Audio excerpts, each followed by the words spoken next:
الحمد للہ وحدہ والصلاة والسلام علی من لا نبی بعد۔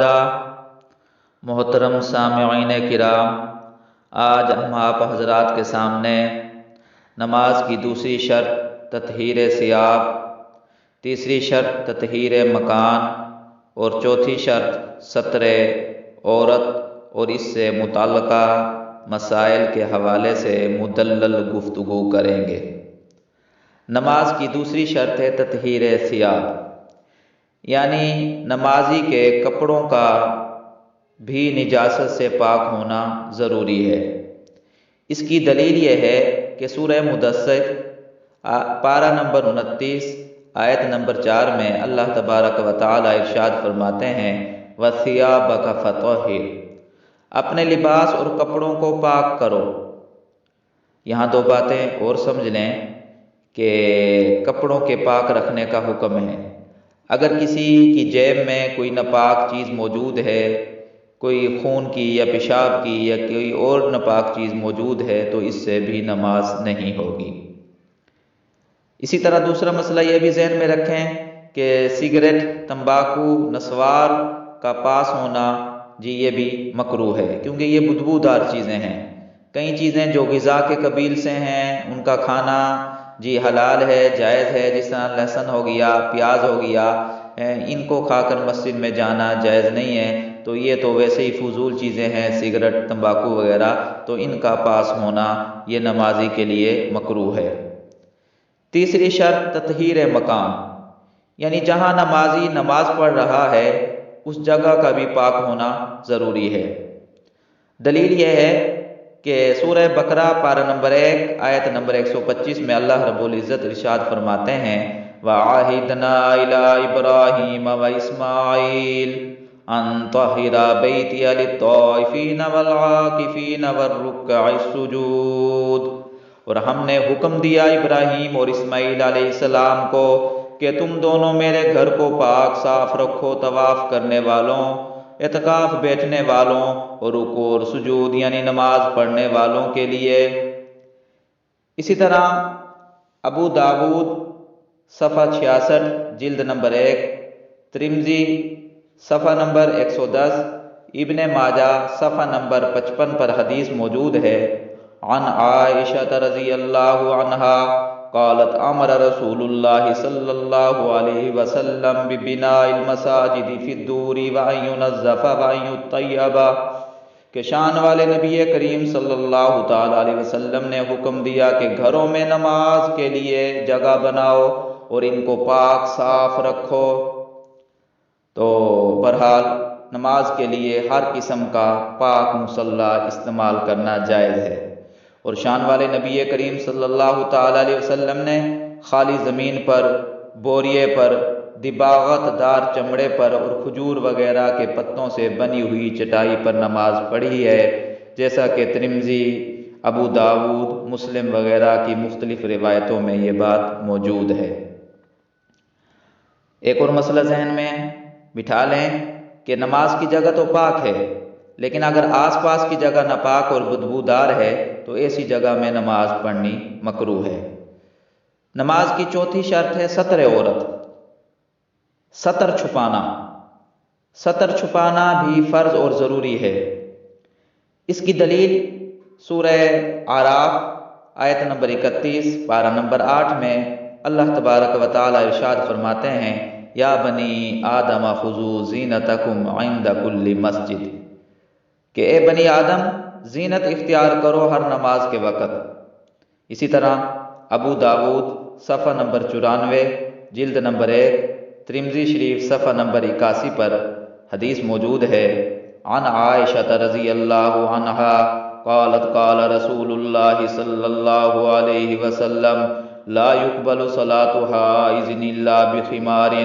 ام المومنین حضرت عائشہ صدیقہ رضی اللہ تعالی عنہا سے روایت ہے کہ شان والے نبی کریم صلی اللہ تعالی علیہ وسلم نے ارشاد فرمایا اللہ تعالیٰ کسی بالغ عورت کی نماز قبول نہیں کرتا بغیر دوپٹہ کے، بغیر اوڑھنی کے۔ البتہ یہ بات ذہن میں رکھیں کہ ستر کی حد کیا ہے۔ تو مرد کا سطر جو ہے وہ ناف سے لے کر گھٹنے کے مقام تک ہے، یعنی اتنے حصے کا ڈھانپنا فرض ہے۔ اور عورت کا سطر جو ہے نا یہ کل جسم ہے، یعنی عورت کا پورے جسم کو ڈھانپنا فرض ہے ماں سوائے 3 چیزوں کے، نمبر 1 چہرہ، نمبر 2 دونوں ہاتھ اور دونوں پاؤں۔ اس کی دلیل دارقطنی صفحہ نمبر 230 جلد نمبر 1، مسند احمد صفحہ نمبر 187 جلد نمبر 2 میں موجود ہے۔ عن عمرو بن شعیب عن ابیہ عن جدہ قال قال رسول اللہ صلی اللہ علیہ وسلم فإنما اسفل من سرته لا ركبتيه من عورته۔ حضرت عمر بن شعیب اپنی سند کے ساتھ بیان کرتے ہیں کہ شان والے نبی کریم صلی اللہ تعالی علیہ وسلم نے ارشاد فرمایا، مرد کی ناف سے اس کے دونوں گھٹنوں تک سطر ہے۔ اور ترمذی شریف صفحہ نمبر 199 میں حدیث ہے، عن عبداللہ عن النبی صلی اللہ تعالی علیہ وسلم قال المرأة عورت۔ حضرت عبداللہ بن مسعود رضی اللہ تعالیٰ عنہ سے روایت ہے کہ شان والے نبی کریم صلی اللہ تعالیٰ علیہ وسلم نے فرمایا، عورت کا سارا بدن ہی سطر ہے۔ تو مرد کا ناف سے لے کر گھٹنوں کے مقام تک اس حصے کو چھپانا فرض ہے۔ عورت کے لیے پورے جسم کو چھپانا فرض ہے ماں سوائے 3 چیزوں کے۔ یہ فرض مقدار کا ذکر ہوا ہے۔ باقی مرد کے لیے بھی ایسی حالت میں نماز پڑھنا کہ جس حالت میں وہ کسی دنیا داروں کے پاس جاتے ہوئے ہچکچاتا ہو، شرماتا ہو، ایسے لباس میں نماز پڑھنا مکروہ ہے۔ وہ الگ بات ہے کہ اگر جو ہے نا جتنا حصہ چھپانا فرض ہے اگر اس کو چھپایا ہوا ہے تو نماز تو ہو جائے گی۔ یہاں میں ایک اہم مسئلہ عرض کر دوں کہ عورت کے لیے چہرے پر نقاب پردہ ڈال کر نماز پڑھنا مکروہ ہے، اور غیر محرم کے سامنے چہرہ کھولنا جائز نہیں، یعنی نماز میں چہرے کا حکم اور ہے اور پردے میں اور حکم ہے۔ تو اس لیے اگر عورت کو عوامی مقامات مثلا بس اسٹاپ، اسٹیشن وغیرہ پر نماز پڑھنی پڑ جائے تو اگر ایسی تنہائی کی جگہ مل جاتی ہے جہاں وہ چہرہ کھول کر نماز ادا کرے اور کسی غیر محرم کی نظر بھی اس پر نہ پڑے تو اسے چہرہ کھول کر نماز ادا کرنی چاہیے۔ اور اگر ایسی جگہ کوئی نہ مل سکے تو اسے چاہیے کہ چہرہ پر نقاب کی حالت ہی میں نماز پڑھ لے، کیونکہ شریعت میں نامحرم سے پردہ کرنا زیادہ اہم ہے بنسبت نماز میں چہرہ کھلا رکھنے کے، کیونکہ شریعت میں یہی کہا گیا ہے کہ جب 2 مصیبتوں سے واسطہ پڑے تو جو ان میں مصیبت کم ہو اسے اختیار کر لیا جائے اور جو بڑی مصیبت ہو اس کو چھوڑ دیا جائے۔ باقی پردے کا مسئلہ اور ہے کہ عورت کے لیے پردے میں چہرہ چھپانا بھی ضروری ہے، لیکن نماز میں چہرہ کھلا رکھنا چاہیے۔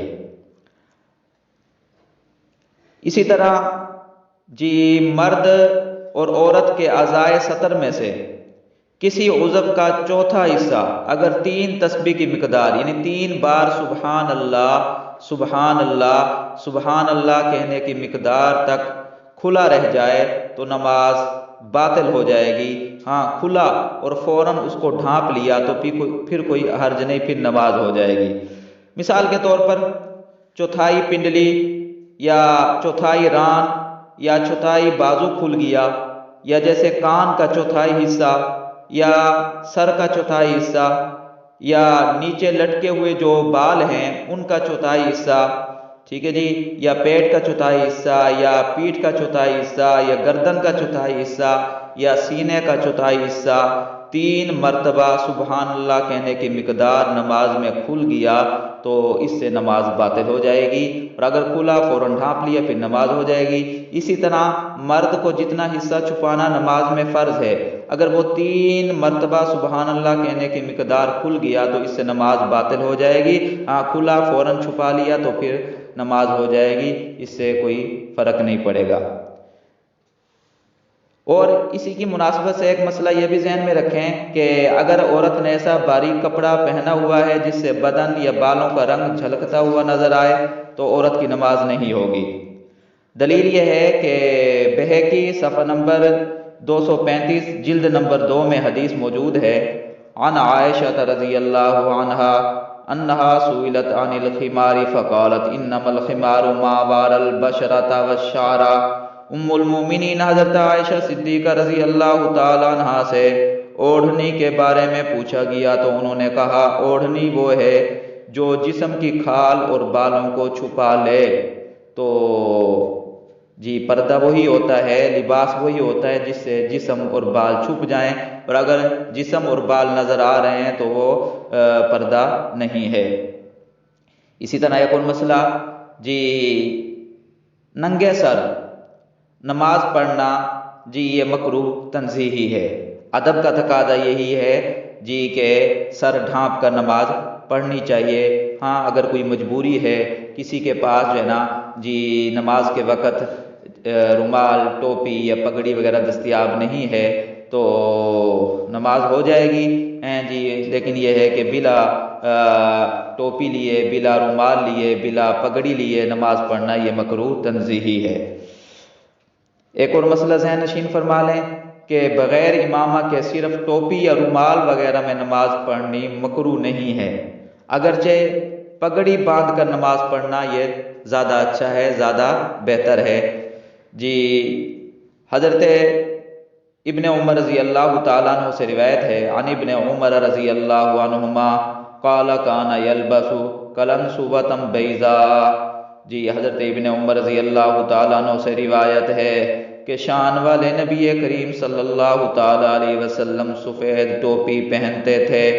تو ٹوپی کا بھی ثبوت حدیث میں موجود ہے کہ شان والے نبی کریم صلی اللہ تعالیٰ علیہ وسلم نے اور آپ کے صحابہ کرام نے ٹوپی پہن کر بھی نماز پڑھی ہے۔